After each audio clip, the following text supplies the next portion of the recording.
the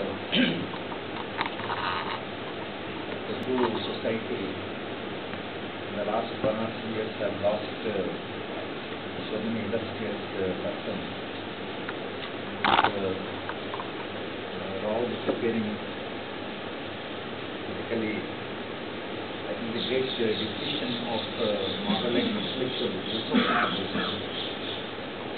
The society is becoming poorer and poorer because this alternative democratic voice, which Rao presented so consistently as Dandapani said, now that not being around, I think is a great loss to the society. Now there are perceptions in the Indian society where the national media makes some people heroes out of zeros. And the whole history appears to have been made by those individuals, Anna Hazare, Ramdev Baba, the type of media that we have. And particularly Delhi-based people have the danger of being completely misled about Indian society if you go strictly by the media perception. Somebody so exceptional as Rao was and lived in such an exceptional way that in the history of the human society, people like Rao are very rare human beings. It's not that I am making any overt statement. I am making a statement with full of sense of responsibility that Rao was really exceptional human being. Whenever we met him, he came back with a feeling that here is a person who is so different, so unique, at the same time so rooted in the aspirations of the masses of India. So therefore, I think people who make history from below are not properly, their story is not properly recorded. Media, I think, is one of the great culprits of this entire discussion, and that's why Delhi-based people can become easily cynical. But I think people like Professor Rao, I think their rootedness was so high. Rao was such an optimist that come what may, I think he remained optimistic till the last minute of his life. In fact, his brother was narrating that when Virasam released some books, and maybe about 4 or 5 days back, and when he said that these books have come from Nellore, Rao wanted his glasses back, and he said he wanted to see the photograph. By then his health collapsed. But he said like this, not an ordinary thing. For a human being who is on the last phase of the life, still wanted to know that what happening in the society and what is the hope, what is the promise of the future of the society. I think this unshakable faith in the human beings and their capacity to make history is something unique of Professor Rao. None of us can claim that type of optimism that Rao represented coming from the academic. He was not an activist, he was not a revolutionary in practice, but he is a revolutionary in belief. And normally, as Dandapani very rightly said, that intellectuals have various vulnerabilities. They are given to certain weaknesses of understanding, but somewhere Rao had totally different way of understanding the world. And whenever we met him, he gave us a new angle of looking at things. Yesterday, Kavita also was saying, as a daughter, she was saying this. I thought that we have more substantial evidence to make this point. That she said, whenever you argued with Rao, he would come with totally an unexpected argument. As a daughter, she felt that. Having seen him from such a close thing, she always felt that Rao always came with an argument. She thought that Rao would argue on this line, but no, he was also altogether a different person in an argument. Now, what was very perhaps unique about Rao was that he was a dialectician both in belief and in practice. In his sense of understanding the world, he understood this world dialectically.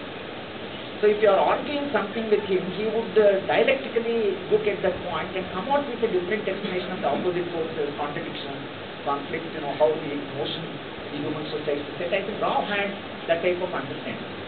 And his sense of history was very deep. And the historical scale that he had, the scale of history that he had, he located anything in that macro meta history of the humanity. For him, many things which bothered us, he would simply dismiss. No, these are not important. These are all trivial. These things happen. Let's not bother with these things. In the long history of the humanity, these don't matter. See, he had an understanding of a kind where many things which used to either upset us or used to worry us, for Rao, these were not very, significant. For him, the only way of understanding the society, understanding the movement of the human history is understanding motion in the society. And he always thought that the motion was represented by the revolutionary force. That was his tool, that was his belief, that was his understanding, and that's how he understood the world. Whatever happened in the at the ground level, where the masses are rising, Rao thought they are shaping the history, not the other rulers or whatever is happening in the power structure. That didn't bother him. If people rose, if people protested, then he thought that history is being maintained.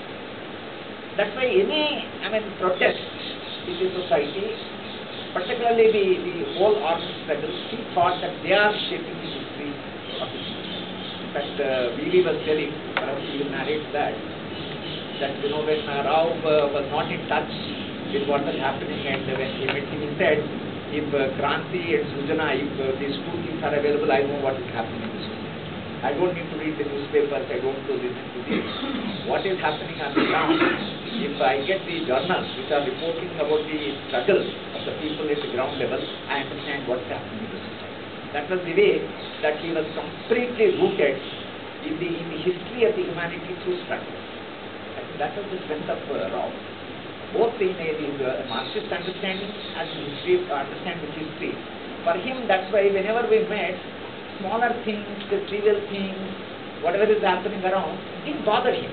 I was always struck by that. If I had gone with a problem, if I'm upset, I'm not happy, if I told Rao, why are you bothered? Why only these all things happen? Why are you worried? The people are there, no movement is there, struggle, future is there. No, I think this 75 years of Rao's life, as Dandapani said, from the day that he saw him in Nagbhushan Patnaik, Rao arguing till the mediation, Rao remained, in terms of his belief structure, completely unshaken. This is something absolutely surprising for some of us. Because the 70 years of human history has been lots of ups and downs, collapse of Soviet Union, China completely changing the path of development, Naxalite movement getting serious setback in Andhra and different parts of India. Now there is a world going on a neoliberal path of development, and one model dominating the whole world where intellectuals have come to believe that it is irreversible. And in such a situation, Rao thought that alternative will decide which is the future of history. And all these things, all these major changes that happened during the last 56 years of his intellectual life, nothing shaken. Collapse of Soviet Union didn't bother him.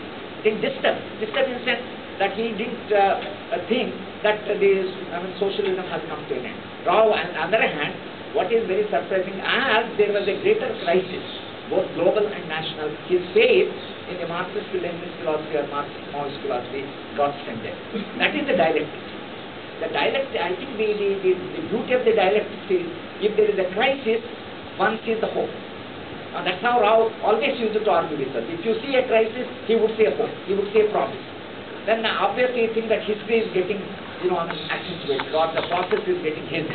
If there is a major crisis, he would say, now there is a hope, there is a promise. This crisis indicates some change that is happening in the society. So he always saw in a crisis the seeds of a change. Normally, given our intellectual, equipment and our method of looking, a crisis overtakes you sometimes. So the collapse of Soviet Union has upset all of us. But Rao's faith in the whole socialist model and socialist alternative got big, and it got strengthened. And that's how he retained his intellectual, understanding and his way of looking at the world. He had a worldview. He had a history, sense of history. He had economic tools because he's a trained economist in the mathematical economics, and he's not trained, normal economics, but Rao was a quantitative economist. He used to teach econometrics in Sambalpur University. One day I asked, sir, how do you? He says, in classroom I don't take my politics. I teach them two technique tools so that students are trained very well in doing the professional economics. That's how now the Rao has trained, and he was a teacher who was loved by his students because he was so accessible, so open and so humane, so friendly, so informal. That a very rare combination of a teacher, where the university system, there is a hierarchy, there is a status. Rao, I think, has broken all those things. And the spending time with him, therefore, was always a great source of pleasure. Whenever we went to Rao, once in fact I went for a selection committee to Sambalpur. Now, when I landed there, I was advised by the university not to meet anybody, because selection committee being very confidential. And I said, how can I not meet anybody and leave? And when I went there, there was some case. Somebody went to the court and there was a stay, and the vice chancellor told me, now you have two options. One is just you have to go back, and again we will request you to come for the selection committee. Or if you want to meet your friends, you meet your friends, but we will not be able to call you the second time. I said, the selection committee is a big headache, and it's not a great honor to sit on the selection. I said, I am Dr. Rao, I go to and spend the time instead of sitting on the selection committee. So straight I went to Rao's place and spent a lot of time, very exciting time, even in Burla, Rao was a great attraction for all of us. Otherwise, going to Sambalpur, actually I agreed to go to Sambalpur just because Rao is there. Otherwise, it's a very hazardous journey from Hyderabad. The train arrives 4 o'clock early morning, sometimes nobody sends transport, you are in that station, Burla station, nobody is there, no human beings are around, so you can imagine. But Rao was the gravitational force.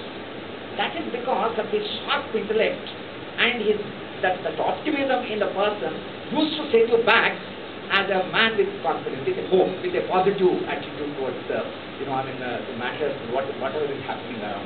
I think that's why I have a feeling that Rao's understanding was informed by history, by philosophy, by material understanding of the material process, and understanding of structure. I think that makes the synthesis of Rao. And Rao as a person, I think Bharti Madam family can narrate about Rao. I'm sure that they had very, very rewarding experience with a person around. But I always thought that I had one, idea in my mind. I wanted to suggest one of the TV channels of, in Andhra Pradesh to interview Bharati Madam and Rao, that how they lived the life. This, in my view, is one of the ideal, partnership that I have seen in my life, particularly in the middle class, domain, because their entire relation was emotional at one level, completely intellectual at another. Whenever I saw both of them arguing and counter-arguing, and Madam, was critical of Rao, and at the same time admirer of Rao, and Rao was the great admirer of Bharati Madam, and also he was critical of Madam. I think this was a dialectical relation. It was a dialectical. He didn't do PhD. He believed that this systematic, doing of research spoils you, it completely restricts you, that creativity, skill. This is what Rao believed. Doing PhD means it kills you. And one day he told me that if you are interested in some subject, right way of, of destroying that is to do PhD. He said that to do PhD will be destroyed. So he said creativity is destroyed by this systematic, methodological, and somehow he believed in that, and he never did PhD. Whereas Bharati Madam said, you have not done PhD, I will do PhD. It's a challenge. I will do PhD. And her PhD thesis is on the Marxist method. Because I had the privilege of associating myself with her work, because I have learned more than perhaps what she did from my, whatever little association I had with that work. But as she was writing the chapters, I could see that how she must have argued with Rao, because this entire thesis is the limitations of the Marxist method, or the constraints on the method of analyzing object-subject motion, which you were referring to, or the image, the first chapter is on Hirakud Dam, images of Hirakud Dam. Another chapter is on Karipatnam Ramarao. See, this work, and as far as Madam is concerned, I thought as a supervisor, whatever that formal, she is one scholar who should enjoy maximum freedom. The reason being that she is doing out of sheer curiosity. no career, nothing. So sheer, curiosity. And if somebody is working in an area, is where they are deeply interested in analyzing, I think anybody who is associated with that work, his only contribution can be that not to interfere in that work. Allow the creativity just to come out, the way it comes out. And Rao was there, and my confidence was that she must have discussed with Rao. And Rao either approved or disapproved, she has disagreed, whatever, but she thought that there is somebody, a reference point at home. And Madam came, and that thesis worked out to be one of the very outstanding theses. Some of you know, now it's published, very recently it has been published. But in the methodology, yesterday I was telling Professor K. Krishna that in social sciences, not much work is done on methodology. Method of the method, nobody is working. And I think that's a completely, unknown terrain for the social science world. Hardly there are good theses on the methodology, and that too on the Marxist method. And the whole idea was that Rao and Madam, in the course of their debate and discussion, they found out that when you are trying to analyze this through a dialectical method or through Marxist method, now how do you really capture the motion?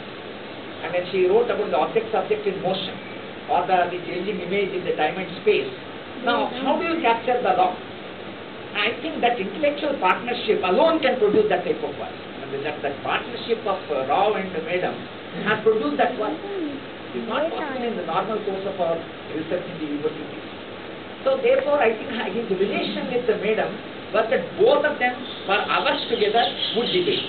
Hours together sit and spend time, and forgetting the rest of the world, they would be absorbed in the debate and all that. Living with a person of that kind, that's why the minute we heard the news, first thing that I came to that Madam's whole universe, the world, Rao, because Rao is so prominent in her universe, and she was so prominent because she had her own, health problem, and Rao was, for both of them, that camaraderie was of a much higher kind. I think in the relationship between human beings, and what Marx says, the relation between man and woman is the most intimate relation, but most natural relationship.